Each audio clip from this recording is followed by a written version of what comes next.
ಇಂದಿನ ವಿಡಿಯೋ ವಿಷ್ಣು ಸಹಸ್ರನಾಮದ 19ನೇ ಶ್ಲೋಕದ ಬಗ್ಗೆ. ಈ ವಿಡಿಯೋದಲ್ಲಿ ವಿಷ್ಣು ಸಹಸ್ರನಾಮದ 19ನೇ ಶ್ಲೋಕದ ಅರ್ಥವನ್ನು ತಿಳಿದುಕೊಳ್ಳೋಣ ಮತ್ತು ಈ ಶ್ಲೋಕವನ್ನು ಪಠಿಸುವುದರಿಂದಾಗುವ ಪ್ರಯೋಜನಗಳನ್ನು ಸಹ ನಾವು ತಿಳಿಯೋಣ. ವಿಷ್ಣು ಸಹಸ್ರನಾಮದ 19ನೇ ಶ್ಲೋಕವು ಹೀಗಿದೆ: ಮಹಾಬುದ್ಧಿರ್ಮಹಾವೀರ್ಯೋ ಮಹಾಶಕ್ತಿರ್ಮಹಾದ್ಯುತಿಃ ಅನಿರ್ದೇಶ್ಯ ವಪು ಶ್ರೀಮಾನ್ ಅಮೇಯಾತ್ಮ ಮಹಾಧೃತೃತ್. ಈ ಶ್ಲೋಕದಲ್ಲಿ ವಿಷ್ಣುವಿನ 8 ನಾಮಗಳಿವೆ. ಈಗ ವಿಷ್ಣುವಿನ ಈ ಪ್ರತಿಯೊಂದು ನಾಮದ ಅರ್ಥವನ್ನು ತಿಳಿದುಕೊಳ್ಳೋಣ. ಮೊದಲ ವಿಷ್ಣು ನಾಮವು ಹೀಗಿದೆ: ಓಂ ಮಹಾಬುದ್ಧಾಯೇ ನಮಃ. ಈ ವಿಷ್ಣು ನಾಮದ ಅರ್ಥ ಭಗವಾನ್ ವಿಷ್ಣುವು ಅಗಾಧವಾದ ಜ್ಞಾನವನ್ನು ಹೊಂದಿರುವವನು ಅಥವಾ ಜ್ಞಾನಿಗಳಲ್ಲಿ ಅತ್ಯಂತ ಬುದ್ಧಿವಂತನು. ಎರಡನೇ ವಿಷ್ಣು ನಾಮವು ಹೀಗಿದೆ: ಓಂ ಮಹಾವೀರ್ಯಾಯ ನಮಃ. ಈ ವಿಷ್ಣು ನಾಮದ ಅರ್ಥ ಭಗವಾನ್ ವಿಷ್ಣು ಚಿಂತೆ ಮಾಡಲು ಕಾರಣವಿದ್ದರೂ ಎಂದಿಗೂ ಚಿಂತೆಗೊಳಗಾಗದವನು ಅಥವಾ ಅತ್ಯಂತ ಶಕ್ತಿಶಾಲಿಯಾದವನು. ಮೂರನೇ ವಿಷ್ಣು ನಾಮವು ಹೀಗಿದೆ: ಓಂ ಮಹಾಶಕ್ತಯೇ ನಮಃ.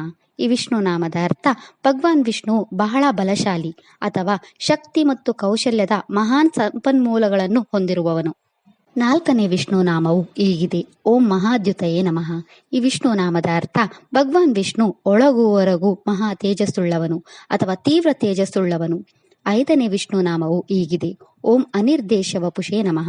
ಈ ವಿಷ್ಣು ನಾಮದ ಅರ್ಥ ಭಗವಾನ್ ವಿಷ್ಣುವನ್ನು ಆಳವಾಗಿ ಅರ್ಥ ಮಾಡಿಕೊಳ್ಳಲು ಸಾಧ್ಯವಿಲ್ಲ. ಆರನೇ ವಿಷ್ಣು ನಾಮವು ಹೀಗಿದೆ: ಓಂ ಶ್ರೀಮತೇ ನಮಃ. ಈ ವಿಷ್ಣು ನಾಮದ ಅರ್ಥ ಭಗವಾನ್ ವಿಷ್ಣು ದೈವಿಕ ಸಂಪತ್ತಿನಲ್ಲಿ ನೆಲೆಸಿರುವವನು ಅಥವಾ ಎಲ್ಲಾ ರೀತಿಯ ಶ್ರೇಷ್ಠತೆಯನ್ನು ಹೊಂದಿರುವವನು. ಏಳನೇ ವಿಷ್ಣು ನಾಮವು ಹೀಗಿದೆ: ಓಂ ಅಮಯಾತ್ಮನೇ ನಮಃ.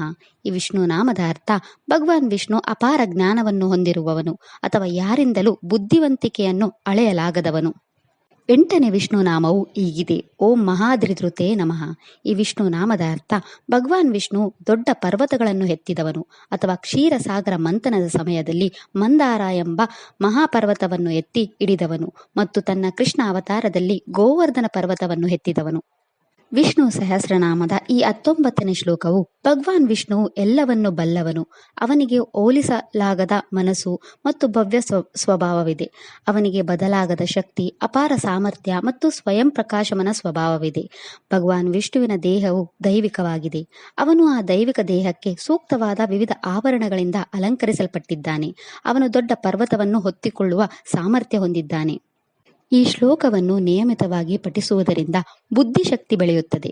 ಇದು ಅಪಾರ ಜ್ಞಾನವನ್ನು ಪಡೆಯಲು ಮತ್ತು ಗಣಿತದಲ್ಲಿ ಕರಗತ ಮಾಡಿಕೊಳ್ಳಲು ಸಹಾಯ ಮಾಡುತ್ತದೆ. ಈ ಶ್ಲೋಕವು ನಿಮ್ಮ ಮಕ್ಕಳ ಶಿಕ್ಷಣಕ್ಕೆ ಉತ್ತಮವಾಗಿದೆ. ಈ ಶ್ಲೋಕವನ್ನು ನಿಯಮಿತವಾಗಿ ಪಠಿಸುವುದರಿಂದ ನಿಮ್ಮ ಮಕ್ಕಳ ವಿದ್ಯಾ ಬುದ್ಧಿ ಹೆಚ್ಚಿಸುತ್ತದೆ. ಇದು ಅವರಿಗೆ ಉತ್ತಮ ಸ್ಮರಣಶಕ್ತಿ ಮತ್ತು ಏಕಾಗ್ರತೆಯನ್ನು ಪಡೆಯಲು ಸಹಾಯ ಮಾಡುತ್ತದೆ.